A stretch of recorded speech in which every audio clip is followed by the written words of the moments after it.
کہ اساطیر، دیومالا، علم الاسنام اور انگلش میں اس کے لیے لفظ استعمال ہوتا ہے، ٹرم استعمال ہوتی ہے میتھالوجی۔ اس اصطلاح کو انتہائی سادہ الفاظ میں بیان کروں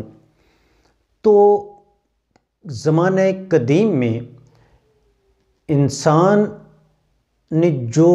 کہانیاں لکھیں، جو تحریریں لکھیں، ان میں وہ مظاہر فطرت کو انسانی شکل میں ہم کلام کرتے ہوئے بیان کرتا ہے۔ مثلا کہ کہیں بھی انسان کوئی شہزادہ ہے، بادشاہ ہے، ملکہ ہے، پرانے قصوں میں ہمیں یہ روایتیں ملتی ہیں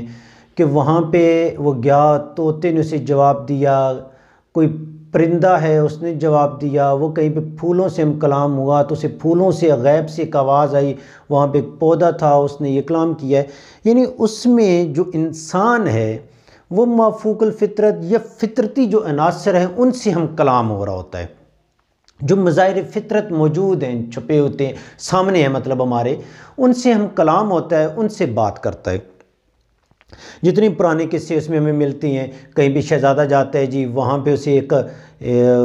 مافوق الفطرت ایک چیز ملی، غیب سے اسے آواز آئی، اس نے دیکھا کہ پہاڑ ہم کلام ہے۔ اکثر ہم سنتے ہیں کہ جی پانی میں سے آواز آئی، گویا کہ پانی ہم کلام ہے، پودے، پھول، کوئی بھی چیز جو فطرتی مظاہر ہے، مظاہر فطرت ہے، وہ ہم کلام ہو رہے ہوتے ہیں۔ اسے کہتے ہیں علم الاسنام بھی کہتے ہیں، اساطیر بھی کہتے ہیں، دیومالائی قصے بھی جو کہا جاتا ہے، میتھالوجی۔ سب سے اہم چیز، یہ چیز وقت کے ساتھ مرتی چلی گئی۔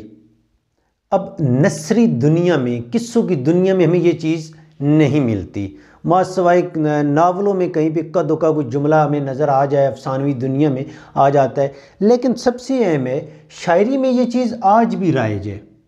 شاعری میں آج بھی شاعر مظاہر فطرت سے ہم کلام ہو رہا ہے، مظاہر فطرت سے وہ مکالمے کر رہا ہے، سوال کر رہا ہے، جواب دے رہا ہے۔ بعض دفعہ شاعر مظاہر فطرت کو آپس میں ہم کلام کر دیتا ہے، جیسے علامہ اقبال کی نظم چاند اور تارے، جس میں چاند اور تاروں کے درمیان مکالمہ ہے، جیسے یوں تو چھوٹی ہے ذات بکری کی مگر دل کو لگتی ہے بات بکری کی، گائے اور بکری کا جو مکالمہ علامہ اقبال صاحب نے بیان کیا، اس میں بھی یہی چیز ملتی ہے۔ تو سمپل جو ہے میتھالوجی کیا چیز ہے کہ جو فطرت، مظاہر فطرت ہیں، ان کو ہم کلام ایک مجسم صورت میں لے کے آنا، جہاں پہ وہ گفتگو کر رہے ہوں، کہیں پہ وہ سبق دیتے ہیں، کہیں پہ جو ہے انسان ان سے سبق حاصل کر رہا ہوتا ہے۔